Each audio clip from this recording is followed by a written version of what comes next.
Thank you friends. ಇದು rain ಪೈಪಲ್ಲಿ ಮಾಡಿರ್ತಕ್ಕಂಥ ಈರುಳ್ಳಿ 10 ಫುಟಿಗೆ ಒಂದೊಂದರಂತೆ ರೇನ್ ಪೈಪ್ ಹಾಕಿರ್ತದೆ ಇದೆಯಲ್ಲ. ಇದು ಸುಮಾರು 2.5 ಎಕರೆ ಇದೆ. ಇದು ಚೆನ್ನಾಗಿದೆ, ಬೆಳೆ ಮಾತ್ರ 10 ಫುಟಿಗೆ ಒಂದರಂತೆ ರೇನ್ ಪೈಪ್ ಹಾಕಿದ್ದು. ಇದು ಕಡಿಮೆ ನೀರಿನಲ್ಲಿ ರೇನ್ ಪೈಪನ್ನು ನಾವು ಒಂದು ಅರ್ಧ ತಾಸು ಬಿಟ್ಟರೆ ಸಾಕು, ಮತ್ತು ಹಸಿ ಕೂಡ್ಕೊಂಡು ನೀರಿನ ಅವಶ್ಯಕತೆ ಅಷ್ಟು ಬೀಳೋದಿಲ್ಲ.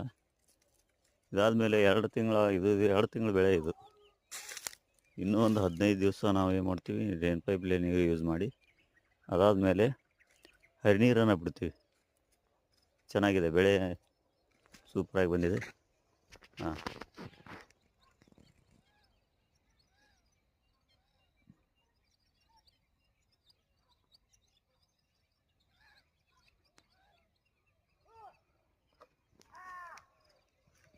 ರೇನ್ ಪೈಪಲ್ಲಿ ಭಾಳ ಉತ್ತಮವಾಗಿ ಬರ್ತದೆ ಬೆಳೆ, ರೋಗ ಕಡಿಮೆ.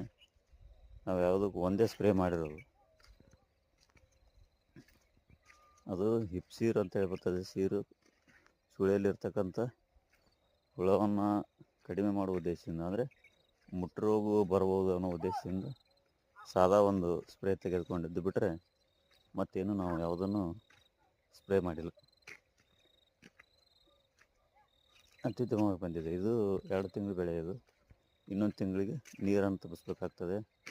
ಅಂದರೆ ಗಡ್ಡೆ ಎಲ್ಲ ಆಗುವ ಟೈಮ್ ಇದು. ಚಲವಾಗಿದೆ, ಗಡ್ಡೆ ಸುತ್ತುಗಟ್ತಾ ಇದೆ.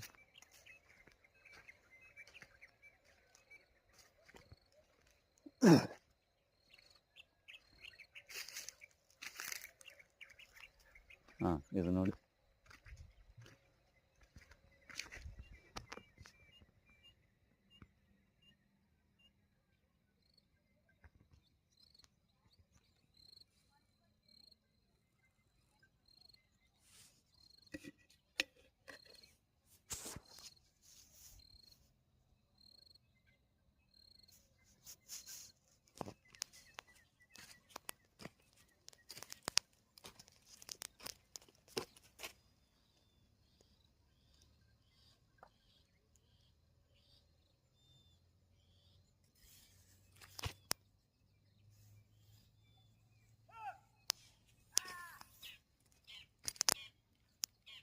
ಇವತ್ತಾಗಿ ಆಳುಗಳಿಂದನೇ, ಹೆಣ್ಣಾಳುಗಳಿಂದನೇ ಹಚ್ಚತಕ್ಕಂಥ ಈರುಳ್ಳಿ. Thank you friends.